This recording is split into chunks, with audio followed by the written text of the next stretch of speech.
আমরা খেলার মাঠ পর্যাপ্ত খেলার মাঠ করে দিতে পারিনি। শিশুরা কোথায় বেড়ে উঠবে, কোথায় খেলাধুলা করবে, সেই বিষয়টি নিয়ে আমরা চিন্তা করতে হয় যারা অভিভাবক আছেন।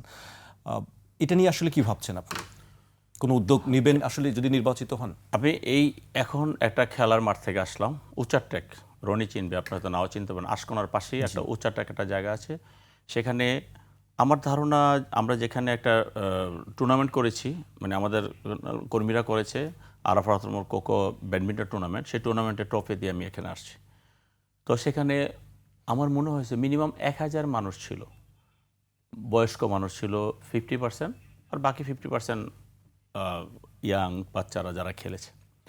তো ওখানে কিন্তু সবার এক বাক্যে একটা কথা, এই যে আজকে আমরা ছোট্ট একটা জায়গায়, ধরেন হয়তো হাইয়েস্ট আমি যদি ভুল না করি 10 কাঠা জায়গা হবে, প্রাইভেট ল্যান্ড, ওখানে ওরা খেলার ব্যবস্থা করছে। তো সেখানে কিন্তু মানুষ হুমড়িকায় পড়ছে, দুই দিকে বিল্ডিং আছে। তো সেখানে তাদের সবার একটা বক্তব্য ছিল যে আপনি যদি নির্বাচিত হন, আপনারা যদি আমরা নির্বাচিত করি, আমাদের এখানে খেলার মাঠ করে দিতে হবে। কি কারণে? এই যে আমাদের বাচ্চাগুলো বেড়ে উঠতে পারতেছে না।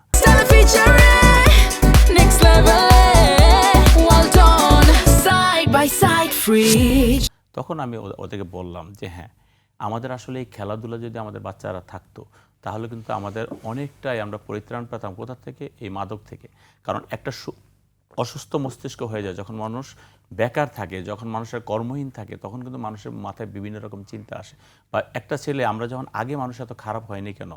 আগে মানুষ খারাপ হয়নি, যখন স্কুলে গেছে, স্কুল থেকে গিয়ে দৌড়ে গেছে মাঠের থেকে দৌড়ে এসে বাবা মার বই নিয়ে বসে গেছে সন্ধ্যার সময়।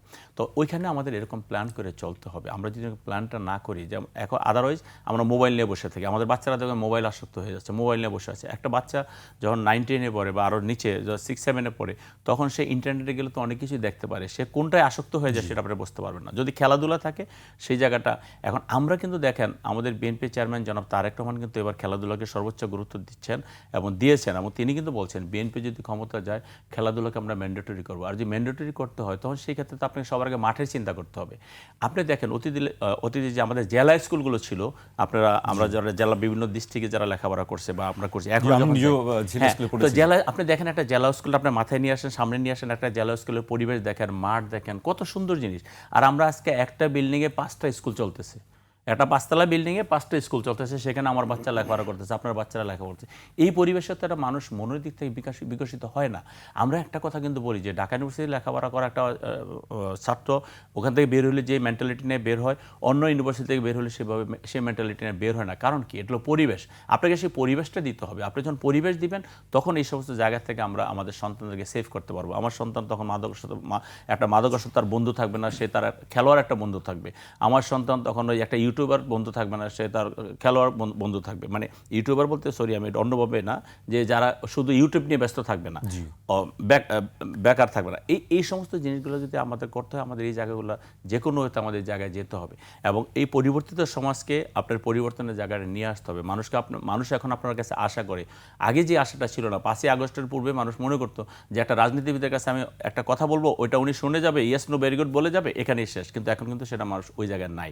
এখন মানুষ মনে করে আমাদের সাথে যেই কথা বলবে এই কথাগুলো রেকর্ডেড, এবং আমার যে কথাগুলো বা রনি যে কথাগুলো বলছে প্রতিটা মানুষের মোবাইলে কিন্তু ধারণ করা আছে। 2 দিন পরে যখন ওখান থেকে আপনি ব্যাকফুটে যাবেন, তখন তারা আপনাকে ধরবে, ভাই আপনি পরশুদিন কি বলে গেছেন, আজকে কি বলছেন, জবাব দিতে জায়গায় অবশ্যই ধরবে নিশ্চয়ই। এখন যারা দেখছেন তারাও বিষয়টি মাথায় রাখবেন। জায়গায় কিন্তু আপনার কাছে এটা রনিকে সাক্ষী রাখতে হবে না, এটা আমাদের জাকির ভাইকে সাক্ষী রাখতে হবে না। এটা হলো বাস্তবতা। এই বাস্তবতা নিরিখে যদি আমরা চলি, হ্যাঁ সেখানে হয়তো গভর্নমেন্টের অনেক খরচ বেড়ে যাবে, কারণ একটা একর করে একটা মাঠ করতে হলে দক্ষিণখানের মতো জায়গায় অনেক টাকা লাগবে, এটা ঠিক, বা উত্তরখানের মতো জায়গায় অনেক টাকা, কিন্তু জায়গা আছে এবং অ্যাবন্ডেড ল্যান্ডও আছে সেখানে। উদ্যোগ নিতে হবে, আসলে উদ্যোগটা হলো বড় কথা। এবং আপনি যদি মনে করেন জনগণকে পিছিয়ে রেখে আপনি কাজ করবেন, তাহলে আপনি ভুল করবেন। জনগণকে সাথে নিয়ে জনগণের কল্যাণে কাজ করতে হবে, তাহলে আপনি সফল হবেন, তা আদারওয়াইজ সফল হতে পারবেন না। মহিউদ্দিন হাওলাদারের কাছে